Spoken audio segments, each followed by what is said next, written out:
Olá, meu nome é Isadora Matos e esse é o Vale Lutar, podcast oferecido pelo Memorial Vale da Saudade, onde falaremos sobre morte, morrer e luto, temas que ainda são considerados tão tabus em nossa sociedade.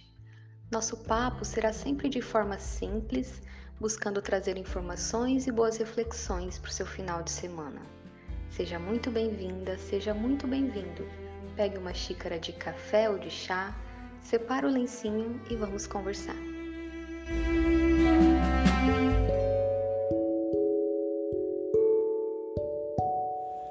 Podcast Vale Lutar.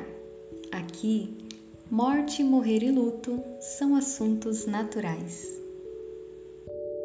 Iniciando uma nova série de episódios aqui no nosso Vale Lutar. No episódio de hoje, nós vamos falar sobre perda por câncer, né? Como lidar aí com a descoberta de um diagnóstico, não só o paciente, mas também a família desse paciente. Uma vez que a notícia de um diagnóstico, ela é entendida como uma notícia difícil, como uma comunicação de uma má notícia, de uma notícia difícil, por justamente mudar a sua vida desse ponto em diante. Seja fisicamente por conta do adoecimento, seja no dia a dia, nessa reorganização da vida, na forma como você vai precisar lidar diante de tratamento, de rotina de tratamento, né? De trabalho, de todas essas mudanças e, consequentemente, algumas perdas que se dá nesse processo de adoecimento. Diante de um diagnóstico grave, ameaçador de vida, e socialmente falando, né, o câncer, os diferentes tipos de câncer, eles acabam vindo com esse peso diante das notícias. É muito comum também que a família adoeça junto com essa pessoa devido a todos esses pensamentos, os questionamentos, o medo que pode surgir diante disso. E uma das reações mais comuns, acredito eu, diante de um diagnóstico que ameaça a vida, é a ansiedade a princípio, né? Essa ansiedade que vem acompanhada da incerteza de como será esse futuro, de como será esse caminho de tratamento, como o corpo dessa pessoa vai reagir, como as pessoas ao redor irão reagir ao longo de todo esse processo. E a ansiedade, ela vem não só como essa incerteza, mas como esse medo também, o medo de como vai ser esse futuro por conta dessa ameaça também que um diagnóstico traz. A ameaça é essa relacionada à própria finitude da vida. Então, naturalmente, receber um diagnóstico, por mais positivo que seja, né, que possa vir a ser esse prognóstico, é algo sim que vai impactar nos pensamentos, nas emoções, não só do paciente, não só da pessoa em tratamento, mas também dessa família, dessa rede de apoio. Diante da descoberta também de um diagnóstico, considero ser bem importante nós falarmos sobre a esperança. Haja vista que nesse início ali, onde há muita dúvida, muita incerteza, também há pouca informação, geralmente, né? Porque acabou de ser descoberto, então ainda vai ser conversado sobre as possibilidades de tratamento, de linhas de tratamento, se tratando aí de um câncer. Então existe esse pêndulo da ansiedade, da incerteza e ao mesmo tempo da esperança.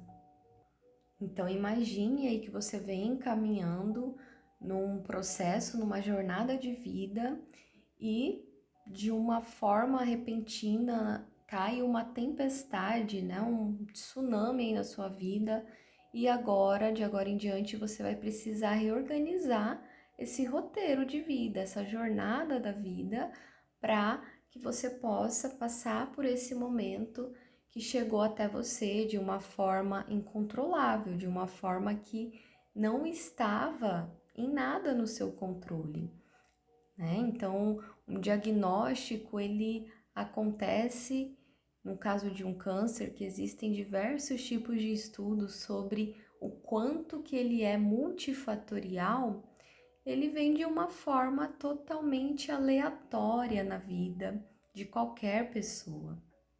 Ao mesmo tempo que nós conhecemos histórias de pessoas que tiveram uma vida completamente insalubre, né, de maus hábitos e desenvolvem ali algum tipo de câncer, também é muito comum histórias de pessoas que tiveram uma vida extremamente regrada, pessoas jovens também.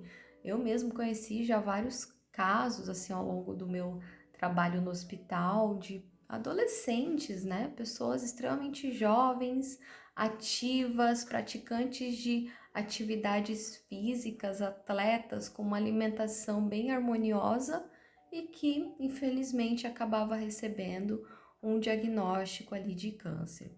Então, por se tratar de algo completamente aleatório, é que essa dúvida de como será, essa incerteza, ela se instala de uma forma ainda mais intensa. E ao longo desse processo, vai ser muito importante, né, você trabalhar essas emoções. A ansiedade, o que está em volta dessa ansiedade? São pensamentos relacionados ao tratamento, são pensamentos relacionados à preocupação com a sua família, com a sua rede de apoio, com a questão financeira, com a finitude da vida.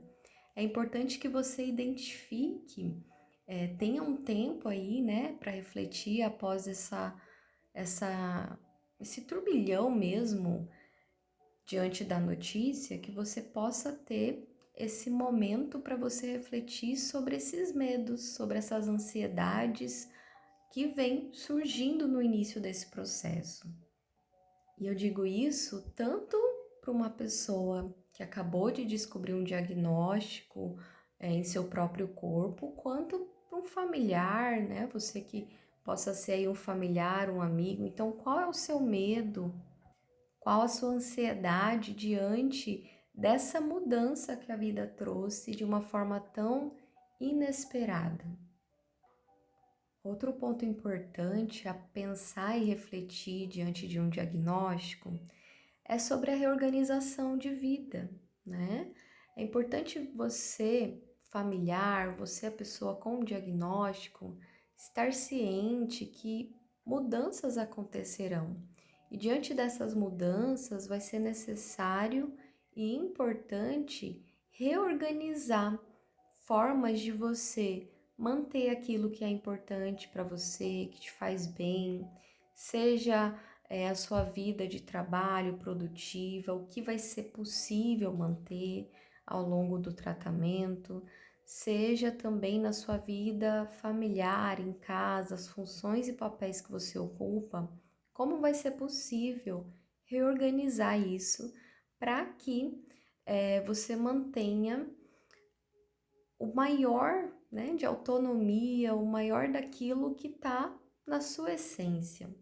Porque já são tantas perdas que se passam ao longo de um tratamento, né, de uma jornada aí de cuidado ao câncer, que se você puder identificar formas de manter o que você gosta ainda que de um jeito diferente, isso sem dúvidas vai contribuir para a sua saúde mental nesse momento. E nós vamos ter um episódio que nós vamos falar só sobre a questão dos lutos de um familiar, né? Nesse processo de acompanhamento. Mas é importante considerar que quem recebe o diagnóstico também passa por um luto de si mesmo, por um luto chamado de luto antecipatório, principalmente se existir essa ameaça à vida, se existir essa possibilidade, né, que essa doença venha a te levar em algum momento. E esse processo de reflexão, de entendimento dos seus medos, das suas ansiedades, das perdas que você está enfrentando, é importante não apenas para ajustar ou refletir mudanças no agora. de forma prática, mas também que você possa reorganizar outros resgates que vai ser possível, né? Outras prioridades na sua vida, outras formas de viver aquilo que o aceno da finitude aparece diante de um diagnóstico. Por exemplo, passar mais tempo com a sua família, aprender verdadeiramente a dizer não para aquilo que não te agrada, certo? Então, assim, como você vai voltar esse olhar para a vida agora? O que você vai fazer diante de tudo isso? E não estou dizendo, né, não nesse intuito de que um diagnóstico aqui vai e deve trazer essa mudança de vida sobre como você leva ela, mas que se é isso que está acontecendo, que você possa ter esse direcionamento para uma vida mais intencional, para uma vida com mais sentido, porque um diagnóstico ele acaba enxugando muito pessoas da sua vida, enxugando talvez tantas outras funções e tarefas que você tinha antes e que esse momento agora não vai ser possível manter, não vai fazer sentido dentro da sua nova rotina de vida e talvez coisas que você até perceba que nem eram tão prioridade, tão importantes assim.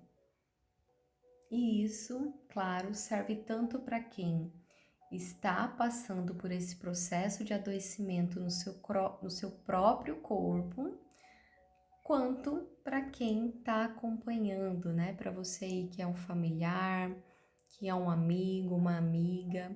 Então, que você também possa redirecionar esse cuidado que você vai ter para a vida através de algo totalmente fora do controle que chegou, que é a descoberta, a notícia de um diagnóstico.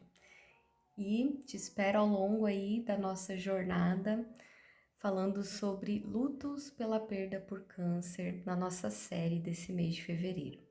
Forte abraço, até o próximo episódio.